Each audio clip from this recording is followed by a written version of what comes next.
TV serial ये रिश्ता क्या कहलाता है में रूही अरमान पर इल्ज़ाम लगाएगी। ऐसे में अरमान रूही के हर एक सवाल का जवाब देगा और फिर सारा इल्ज़ाम रूही पर ही डाल देगा। ये रिश्ता क्या कहलाता है कि लेटेस्ट एपिसोड में दिखाया जाएगा कि अरमान और रूही की मुलाकात होगी। अरमान रूही को देखकर खुश हो जाएगा, लेकिन फिर अरमान की नज़र रूही की अंगूठी पर पड़ेगी। अरमान हैरान रह जाएगा और इससे पहले कि वो रूही से कुछ पूछे या कुछ कहे, रोहित आ जाएगा। रोहित कहेगा, रूही इनसे मिलो, ये है मेरी जान, मेरे भगवान, मेरे राम, मेरे बड़े भैया अरमान। रोहित की बात सुनने के बाद रूही को अरमान का झूठ याद आएगा। रूही को याद आएगा कि अरमान ने मसूरी में अपने परिवार के बारे में झूठ कहा था। ऐसे में रूही का पारा और चढ़ जाएगा। हालांकि रोहित की वजह से रूही चुप रहेगी। रोहित कहेगा कि मसूरी वाले रिजॉर्ट में आप रूही और अरमान बनकर मिले थे, लेकिन आज आप मेरे भैया और मेरी मंगेतर बनकर मिल रहे हैं। वैसे भैया उस ट्रिप का आइडिया बेस्ट था। अगर आप लोग उस ट्रिप पर नहीं जाते ना तो दादी सा को रूही पसंद आती और ना ही हमारी शादी तय होती। अरमान और रूही रोहित के सामने खुश होने का दिखावा करेंगे, लेकिन रूही से कंट्रोल नहीं होगा और वो बाहर चली जाएगी। बाहर जाने के बाद रूही फूट फूट कर रोएगी। तभी अरमान आएगा। रूही कहेगी, क्यों तुमने मुझसे झूठ बोला कि पौधा पर फैमिली तुम्हारी नहीं है? क्यों? मैंने तुम्हारा अपना नंबर दिया, लेकिन तुमने मुझे कॉल भी नहीं किया। क्यों? तुमने मुझसे मिलने की एक कोशिश तक नहीं की। वो तो किस्मत ने हमें मंदिर में मिला दिया और इतने सारे वादे किए। क्यों?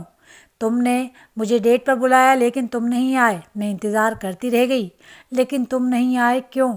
मैंने तुम्हें इतने सारे कॉल्स किए, लेकिन तुमने मेरे एक कॉल का जवाब नहीं दिया। हालांकि जब मैंने दूसरे नंबर से कॉल किया तब एक लड़की ने कॉल उठाया और मुझ पर चिल्लाने लगी। अरमान भड़क जाएगा और वो कहेगा, मैंने झूठ नहीं बोला। तुमने पहली नज़र में ही मेरी फैमिली के बारे में एक राय बना ली थी। मैं तो बस इतना कहना चाहता था कि तुम मेरे परिवार को मेरी नज़रों से देखो। तुमने मुझे अपना नंबर दिया, मैंने तुम्हारे नंबर वाली चिट को संभाल कर रखा, लेकिन पता नहीं कैसे वो खो गई। बहुत ढूंढा लेकिन नहीं मिली। अब सवाल रहा उस डेट का। अगर मुझे वहाँ आना ही नहीं होता तो मैं उस टेबल को तुम्हारे लिए सजाता ही क्यों? मुझे एक केस के सिलसिले में मसूरी जाना पड़ा। तुम्हारी उम्र की लड़की अपने पति के साथ हनीमून मनाने मसूरी गई थी। एक अमीरजादे ने अपनी गाड़ी से उठाकर उसके पति को मार डाला। अगर मैं वहाँ नहीं जाता तो उसको इंसाफ नहीं मिलता। अरमान ने आगे कहा कि मसूरी जाते वक्त जब मैंने तुम्हें कॉल करने के लिए फ़ोन निकाला था, मेरा फ़ोन गिरकर टूट गया।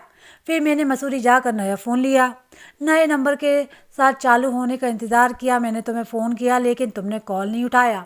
ये देखो, मैंने तुम्हें कितने सारे वॉइस नोट भेजे, लेकिन तुमने एक भी वॉइस नोट का जवाब नहीं दिया। और जब तुमने मुझे कॉल किया तब मुझे पता चला कि मेरे पापा को गोली लगी है। मैं इस हालत में भी नहीं था कि अपना फ़ोन पकड़ सकूं। उस लड़की ने मेरी मदद की। क्या उस लड़की ने तुमसे ये कहा कि वो मेरी गर्लफ्रेंड है या नहीं? तुमने मुझसे प्यार किया, मेरा इंतज़ार भी किया, थोड़ा भरोसा भी कर लेती। एक तरफ सच जाने के बाद रूही फूट फूट कर रोने लगेगी तो दूसरी तरफ अभीरा भी भावुक हो जाएगी। दरअसल अभीरा रिजॉर्ट के लोगों के लिए गाना गाएगी। अभीरा अक्षरा का गाना सुनकर इमोशनल हो जाएगी और अभीरा कहेगी, पता नहीं मुझे क्या हुआ है मम्मा, मुझे कुछ अच्छा नहीं लग रहा है। मुझे लग रहा है जैसे बहुत कुछ गलत होने वाला है। अक्षरा अभीरा को समझाएगी, लेकिन अभीरा नहीं समझेगी और वो दिल्ली जाने की जिद पकड़ लेगी।